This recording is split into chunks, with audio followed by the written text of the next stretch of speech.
O programa Momento Jurídico está recebendo o Dr. João Pedro Lamana Paiva, registrador público e presidente do Colégio Registral do Rio Grande do Sul.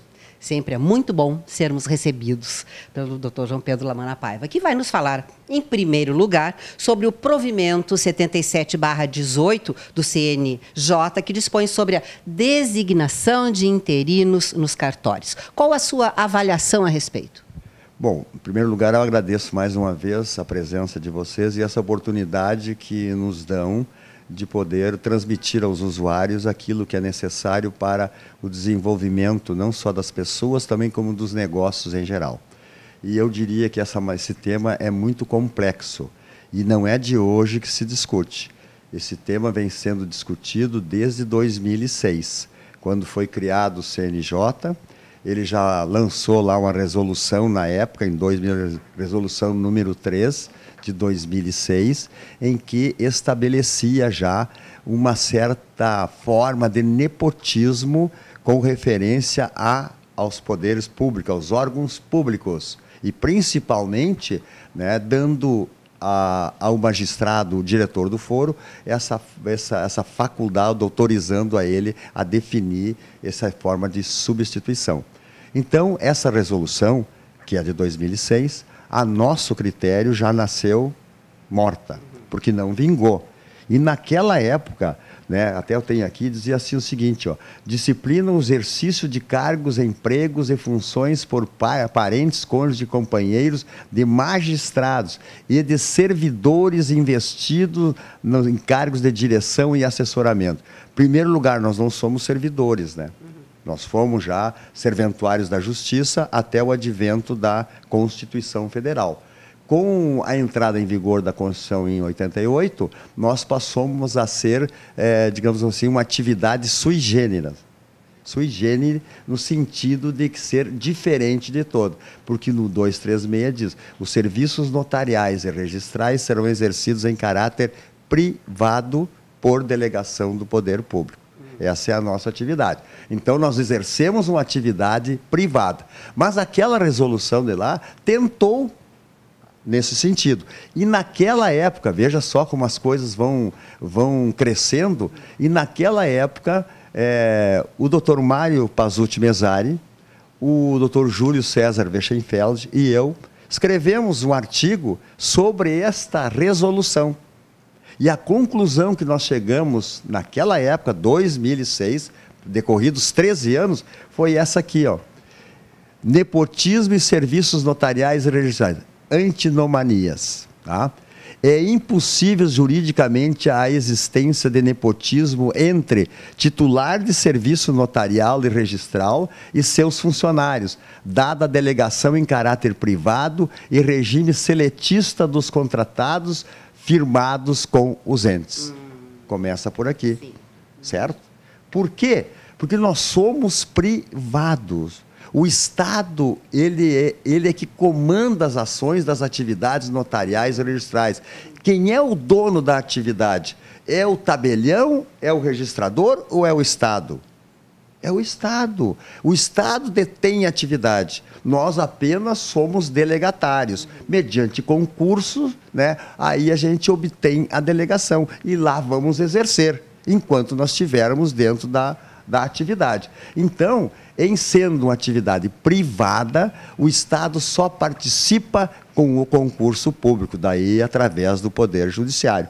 Agora, as contratações não envolvem nenhum ente público.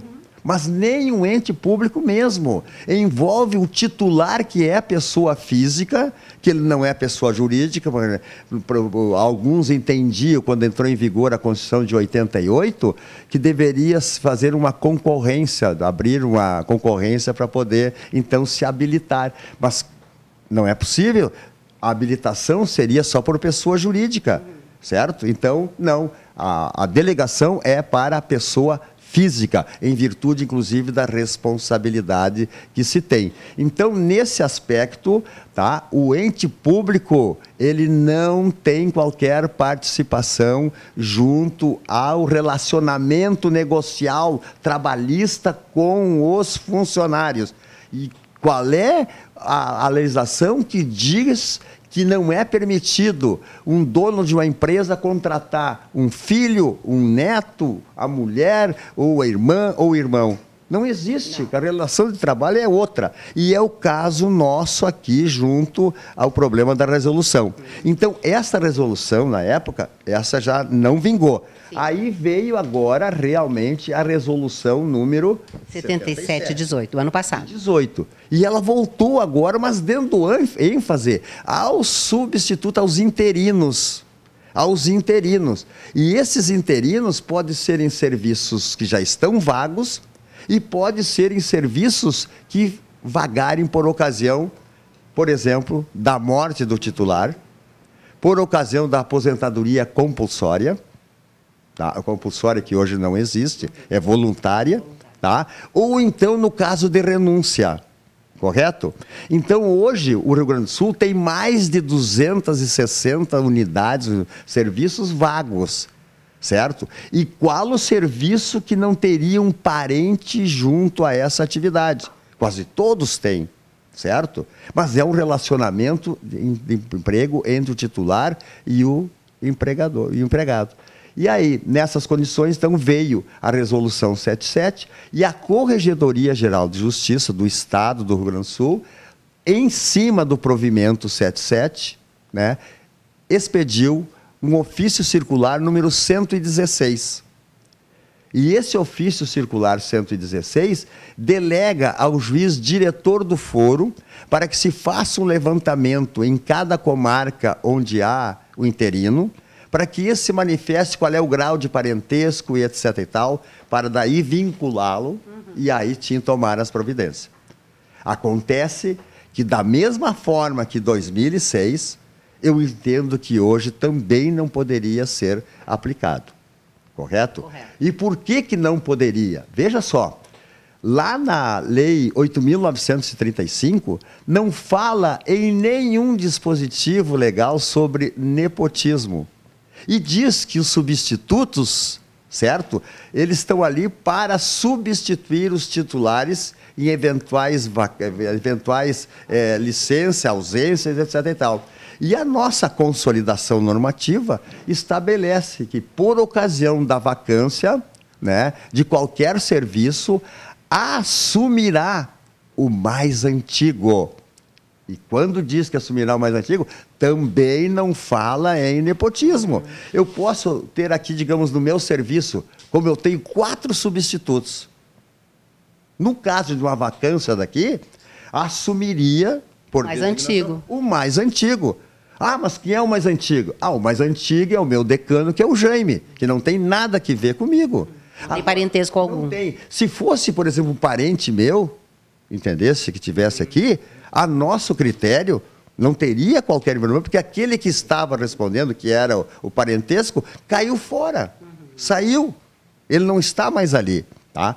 E aí, para nós nos certificarmos ainda mais, certo? Ainda mais com o problema da atividade que nós desempenhamos, que é uma atividade privativa, de caráter privado, regime seletista, nós pedimos, inclusive, em nome do Colégio Registral, para poder auxiliar esses eventuais substitutos interinos, porque, na minha ótica, eu acho uma injustiça, certo?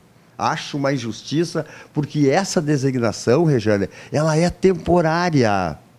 Essa designação hoje tem teto, não fica mais com os emolumentos. E mais um detalhe ainda importantíssimo, tá? Antes da lei da Constituição Federal e da lei 8.935 de 94, para você ser substituto do serviço, tu tinha que prestar prova de habilitação perante uma comissão formada pelo juiz de direito diretor do foro, pelo escrivão, que era o secretário, por um representante da OAB e o Ministério Público. Então, foi prestado prova de habilitação também para este caso. Tá? Mas mesmo nós, que somos da área e que entendemos alguma coisa a respeito disso, eu acho que é injusto essas designações. E vou te dizer também mais, e por que eu acho que no caso de morte do titular, ele não pediu para morrer. Foi um caso que aconteceu a morte.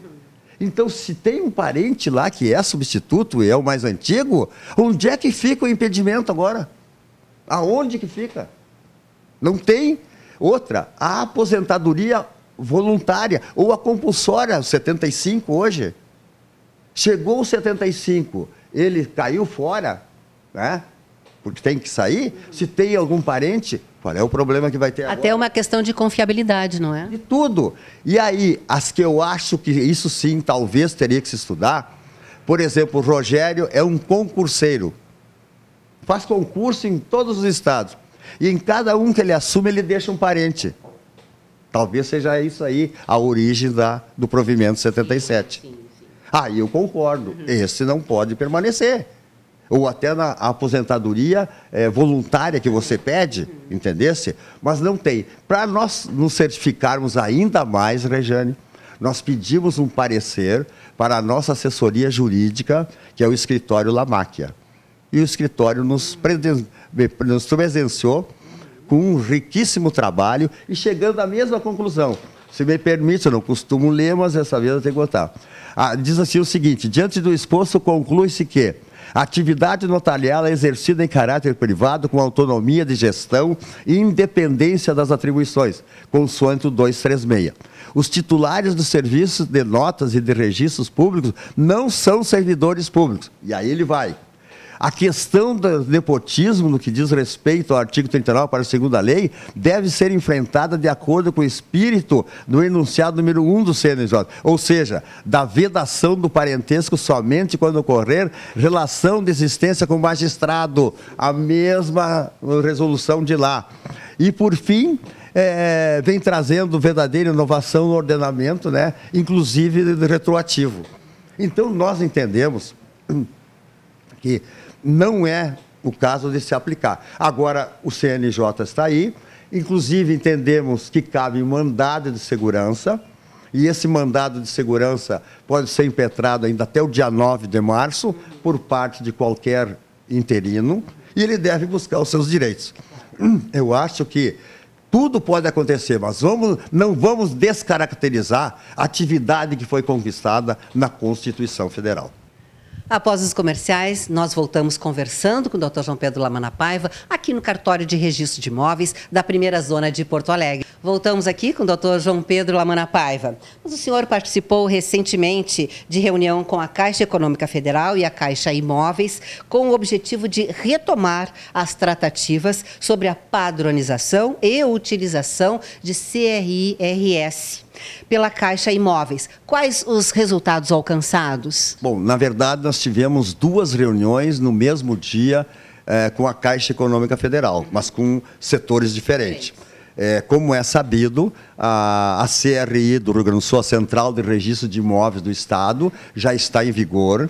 Todos os prazos já foram esgotados, inclusive para que os colegas pudessem migrar, não seria migração, mas entrar no sistema repassando seus dados do registro de imóveis, né, porque nós temos 226 registros de imóveis. Nós estamos ainda em busca de 2 ou 3 ou 4 ou 5, tá?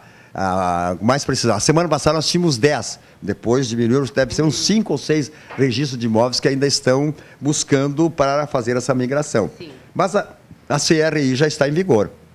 Hoje, se você está lá em Santo Ângelo e precisa saber se Rogério Nockner tem algum bem imóvel no estado do Rio Grande do Sul, você procura o registro da central, te cadastra ali e eles vão fazer a busca. E aí... E é muito rápido. E é rápido e essa é gratuita, inclusive. Você faz a busca e o sistema vai entrar nos 226 registros de imóveis e vai dizer: o Rogério Nockner tem propriedade somente em Porto Alegre. Tem na primeira zona, na segunda, na terceira, na quarta, ou não tem bens imóveis, entendeu? Então, olha o que isso aí vai beneficiar a comunidade. E é isso que nós precisamos. Chega de estar assim, percorrendo vários serviços e consulta e vai até a cidade. Não, agora você procura. Isso é comodidade para o usuário. É um grande benefício. Quem vai ganhar com isso vai ser o usuário, que ele pode fazer. Então, o que se quer, então, com os órgãos órgãos públicos agora. Estamos formando convênios com órgãos públicos para que estes possam, eles mesmos, ingressarem diretamente no sistema e consultar. O que o órgão público deixa de ter despesas? Não vai precisar de funcionário para fazer ofício, não vai precisar dos correios, o tempo que era de 15, 20 dias, que vai e volta, não vai ter mais. É uma economia em todos os sentidos. Em todos os aspectos. Então, isso aí é um grande lance também. E estamos fazendo também convênios, né, com os entes privados. Qualquer tabelionato pode fazer convênio para buscar as suas certidões. E como fazer esses convênios? E é só entrar no site da CRI e lá, então, ele dá o caminho adequado para como se... Este convênio. Uma correção. Com os demais convênios, no caso dos órgãos públicos, aí sim nós entra em contato, nós nos reunimos, apresentamos a minuta e aí adaptamos da maneira... É como funcionam as matrículas online aqui da primeira zona. Igual. Muito bem. Então, o que acontece com os demais entidades? A Caixa Econômica Federal, nós estamos trabalhando com ela aqui no Rio Grande do Sul já faz 2 anos, desde quando nós aprontamos o provimento da CRI, que resultou no provimento 33. Sim. Né? E que já está em vigor, como eu disse, e a inauguração, a divulgação oficial será no dia 29 de março, lá no Tribunal de Justiça. Já está certo, tudo agendado, que nós vamos lançar para o Estado do Rio Grande do Sul no dia 29, mas já está funcionando. Então, a Caixa, nós viemos trabalhando para um primeiro contato de nós assumirmos as alienações fiduciárias. Entendesse? A Caixa, ela quer mandar para um órgão só todas as alienações quando vai para consolidar a propriedade. E nós vamos fazer esse serviço, né, eletronicamente, correto? Juntamente com a parceria com o registro de títulos e documentos. E que daí tudo vai funcionar eletronicamente. E a Caixa vai ter uma resposta só sempre. Tanto faz notificar alguém aqui em Porto Alegre como lá em Cacimbinha, seja aonde for. Isso é um contrato com a Caixa e nós já estamos com a minuta também para poder fazermos esses detalhes. E o segundo é com a Caixa Imóveis. Sim. A Caixa Imóveis tem sede em Brasília. E a Caixa Imóveis tem milhares de imóveis que foram consolidados. E ela precisa também botar no mercado essa aqui. E, além disso, ela, com os novos contratos, ela quer funcionar eletronicamente. Ao invés de estar circulando o papel, de pegar as assinaturas aqui, assinatura ali, leva 10... Simplificando, né? Assim. Simplificar. E esse foi, então, o nosso contato com a Caixa Imóveis, que está bem adiantado e que nós vamos também preparar um convênio para assinarmos e aí funcionará. E a Caixa Imóveis também, ela quer estender um convênio para os notários. Porque hoje, por exemplo, os instrumentos particulares da Minha Casa Minha Vida são todos feitos por instrumento particular. E ela quer repassar para os tabeliães para fazer por escritura pública. Basta a Caixa Imóveis e os notários, o colégio notarial, se acertarem com referência ao custo. E aí eles farão tudo por escritura pública. Em fazendo por escritura pública, essa escritura já entrará diretamente na central para ser distribuída ao registro de imóveis do Estado, por exemplo, dos 226. Então, ele vai funcionar eletronicamente e nós vamos ter o e-protocolo, que daí, quando a Caixa lança, pode ser às 5 da tarde, às 8 da noite, entendeu? Ele entra na Caixa. Se já tiver encerrado o serviço, no dia de manhã, os primeiros atos vão para o protocolo, esses que foram emitidos. Por isso é o e-protocolo. Então, na verdade, são 2 convênios. um com a Caixa do Rio Grande do Sul, para nós notificarmos, fazermos a consolidação da propriedade, e a outra para a Caixa Imóveis, que vai funcionar eletronicamente. Para concluirmos, então, doutor Lamana Paiva, nos dias 17 e 18 de maio, em Restinga Seca, vai acontecer o 13º Encontro de Notários e Registradores do Rio Grande do Sul, com importantes palestrantes, com temas relevantes para a categoria. O que o senhor já pode nos adiantar a respeito? Bom, o que eu posso adiantar é que tem uma comissão designada e presidida pelo nosso ex-presidente do Colégio Registral e nosso diretor de informática do colégio, o Paulo Ávila. Está conduzindo muito bem, está muito adiantado tudo que está sendo feito para a gente lançar oficialmente agora ainda até o início de março, porque o evento é 17 e 18 de maio. E por que nós escolhemos Restinga Seca? Porque é um lugar onde está despertando um desenvolvimento de agronegócio, certo? E lá nós temos um recanto muito bonito, importantíssimo, onde tem um hotel magnífico que é para as pessoas irem para lá mesmo e descansarem e estudarem também.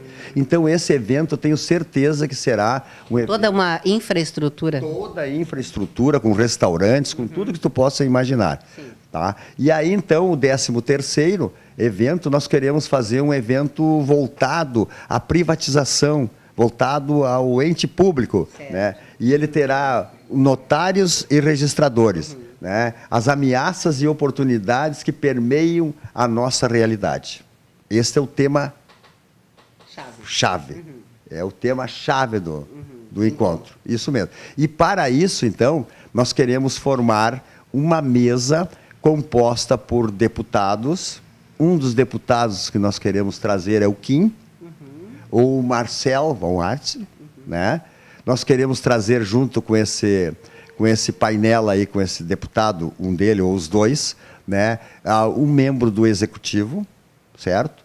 Vamos também ter a desembargadora corregedora, né, com o judiciário, o executivo, o legislativo. Desembargadora Denise Oliveira César. Oliveira César.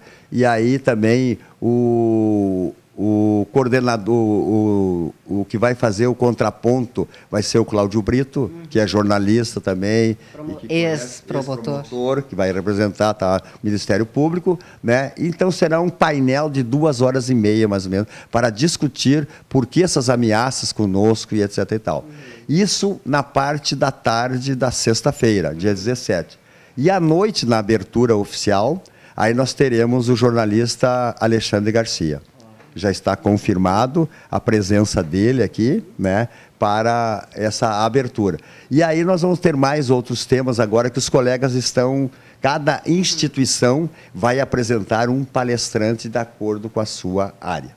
Então, é um convite que eu faço para todos os notários e registradores do Rio Grande do Sul e do Brasil, para que reservem essas datas de 17 e 18 para compartilhar no 13º Encontro Estadual de Notários e Registradores. Precisa se inscrever, como fazer? Sim, aí vai estar, toda a matéria vai estar no site. Dentro de 15 dias nós estamos com todo... Tanto no site do Colégio Registral, como no site do Colégio Notarial também. Exatamente isso aí. Muito obrigada, muito sucesso para este evento, como todos, a gente acompanhou desde o primeiro, não é? Exatamente, desde o primeiro, lá no Hotel Deville. Isso aí, o segundo foi em Capão da Canoa, né, tia? Em Capão da Canoa. Sempre com muito sucesso, e não vai ser diferente desta vez. Muito obrigado por nos receber, até o nosso próximo encontro. Exatamente, nos veremos então no próximo. Obrigado.